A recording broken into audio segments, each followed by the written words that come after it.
بسم اللہ الرحمن الرحیم۔ السلام علیکم۔ خزانے کی تلاش میں آپ سب کو خوش آمدید۔ چلتے ہیں آج کی نئی قسط کی طرف، لیکن سب سے پہلے سمجھداروں کے لیے ایک اشارہ اور ایک یاد دہانی۔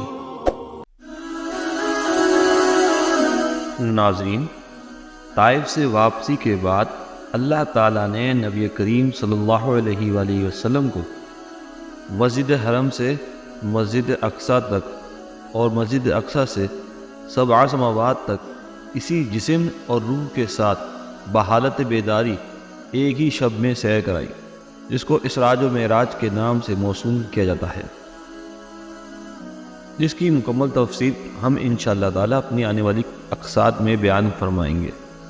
بہرحال ناظرین، علماء سیر کا اس میں اختلاف ہے کہ کس سال آپ کو معراج ہوئی۔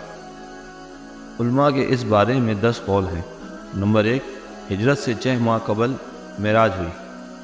نمبر 2، ہجرت سے 8 مہینے پہلے۔ نمبر 3، ہجرت سے 11 مہینے پہلے۔ نمبر 4، ہجرت سے 1 سال پہلے۔ نمبر 5، ہجرت سے 1 سال اور 2 ماہ پہلے۔ نمبر 6، ہجرت سے 1 سال اور 3 ماہ پہلے۔ نمبر 7، ہجرت سے 1 سال اور 5 مہینے پہلے۔ اور نمبر 8، ہجرت سے 1 سال اور 6 ماہ پہلے۔ نمبر 9، ہجرت سے 3 سال پہلے۔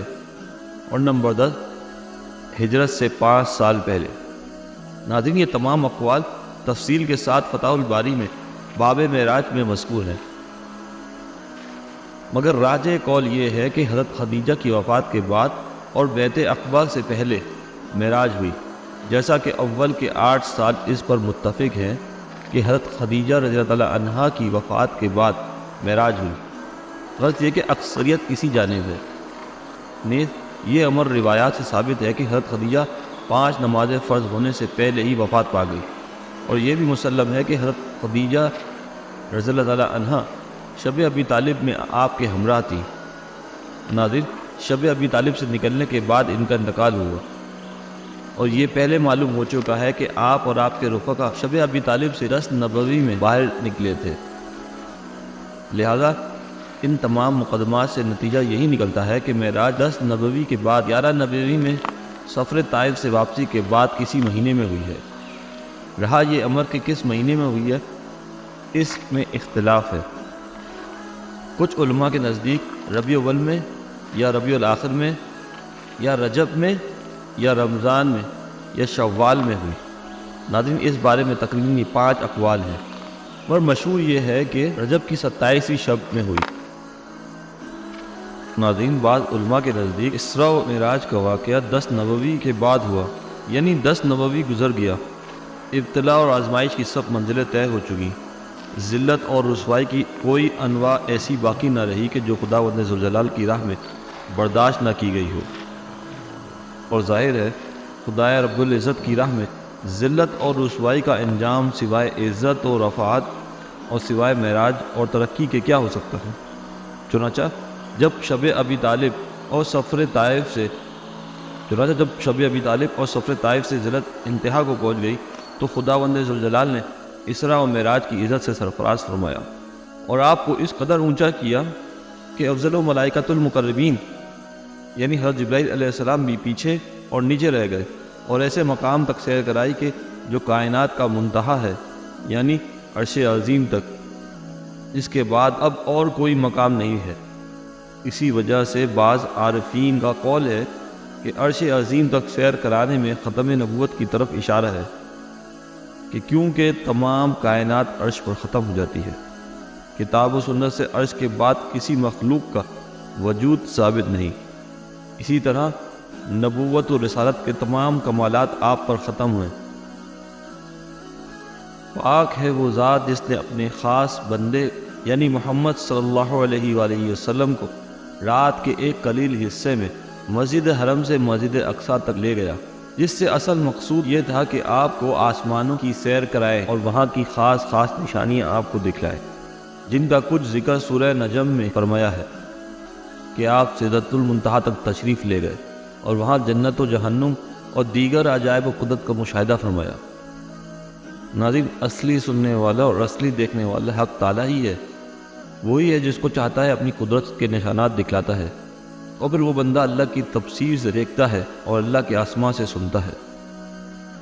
ناظرین، اصلاح علماء میں مسجد حرم سے مسجد اقصیٰ تک کی سیر کو اسراء کہتے ہیں، اور مسجد اقصیٰ سے سدرۃ المنتہا تک کی سیر کو معراج کہتے ہیں، اور بسا اوقات اول سے آخر تک کی پوری سیر کو اسراء اور معراج کے لفظ سے تعمیر کرتے ہیں۔ معراج کو معراج اس لیے کہتے ہیں کہ معراج کے معنی سیڑھی کے ہیں۔ مسجد اقصیٰ سے برآمد ہونے کے بعد حضور صلی اللہ علیہ وآلہ وسلم کے لیے جنت سے ایک سیڑھی لائی گئی، جس کے ذریعے حضور آسمان پر چڑھے، جیسا کہ ابو سعید خدری رضی اللہ تعالیٰ عنہ کی حدیث میں اسی سیڑھی کا ذکر آیا ہے۔ قرآن کریم میں تو یہ واقعہ اس قدر اجمالاً مذکور ہے، البتہ احادیث میں اس کی تفصیل آئی ہے، جن کا خلاصہ یہ ہے کہ ایک شب نبی کریم صلی اللہ علیہ وآلہ وسلم حضرت ام ہانی کے مکان میں بستر استراحت پر آرام فرما رہے تھے۔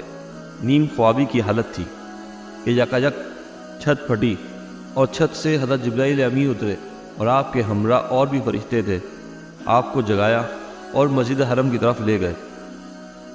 وہاں جا کر آپ حتیم میں لیٹ گئے اور لٹا کر آپ کے سینے مبارک کو چاک کیا اور قلب مبارک کو نکال کر زمزم کے پانی سے دھویا، اور ایک سونے کا تشت لایا گیا جو ایمان اور حکمت سے بھرا ہوا تھا۔ اس ایمان اور حکمت کو آپ صلی اللہ علیہ وآلہ وسلم کے دل میں بھر کر سینے کو ٹھیک کر دیا گیا، اور دونوں شانوں کے درمیان مہر نبوت لگائی گئی، جو حضور صلی اللہ علیہ وآلہ وسلم کے خاتم النبیین ہونے کے حسی اور ظاہری علامت ہے۔ بعد ازاں براق لایا گیا۔ ناظرین، براق ایک بہشتی جانور کا نام ہے جو خچر سے کچھ چھوٹا اور ہمار سے کچھ بڑا سفید رنگ برق رفتار تھا، جس کا ایک قدم منتہائے بصر پر پڑتا تھا۔ جب اس پر سوار ہونے لگے تو کچھ شوخی کرنے لگا۔ حضرت جبرائیل امین نے کہا، اے براق، یہ کیسی شوخی ہے؟ تیری پشت پر آج تک حضور صلی اللہ علیہ وآلہ وسلم سے زیادہ کوئی اللہ کا مکرم اور محترم بندہ سوار نہیں ہوا۔ براق شرم کی وجہ سے پسینہ پسینہ ہو گیا اور حضور کو لے کر روانہ ہوا۔ جبرائیل و میکائیل آپ کے ہمراہ کعب تھے۔ اسی شان کے ساتھ حضور صلی اللہ علیہ وآلہ وسلم روانہ ہوئے، اور بعض روایت سے یہ معلوم ہوتا ہے کہ جبرائیل امین نے حضور پر نور کو براق پر سوار کیا اور خود نبی کریم صلی اللہ علیہ وآلہ وسلم کے لیے رفیق بنے، یعنی آپ کے پیچھے براق پر سوار ہوئے۔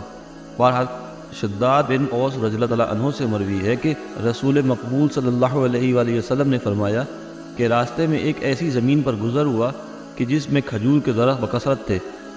حضرت جبرائیل امین نے کہا، یہاں اتر کر نماز نفل پڑھ لیجئے۔ میں نے اتر کر نماز پڑھی۔ جبرائیل امین نے کہا، آپ کو معلوم بھی ہے کہ آپ نے جس جگہ نماز پڑھی ہے؟ میں نے کہا، مجھ کو معلوم نہیں۔ حضرت جبرائیل امین نے کہا، آپ نے یثرب یعنی مدینہ طیبہ میں نماز پڑھی ہے، جہاں آپ صلی اللہ علیہ وآلہ وسلم ہجرت کریں گے۔ بعد ازاں روانہ ہوا اور ایک اور زمین پر پہنچے۔ جبرائیل امین نے کہا، یہاں بھی اتر کر نماز پڑھیے۔ میں نے اتر کر نماز پڑھی۔ جبرائیل امین نے کہا، آپ نے وادی سینا میں شجرہ موسیٰ کے قریب نماز پڑھی، جہاں اللہ تعالیٰ نے حضرت موسیٰ علیہ السلام سے کلام فرمایا تھا۔ پھر ایک اور زمین پر گزر ہوا۔ حضرت جبرائیل نے کہا کہ یہاں بھی اتر کر نماز پڑھیے۔ میں نے اتر کر نماز پڑھی۔ جبرائیل امین نے کہا، آپ نے مدین میں نماز پڑھی ہے، جو شعیب علیہ السلام کا ممکن تھا۔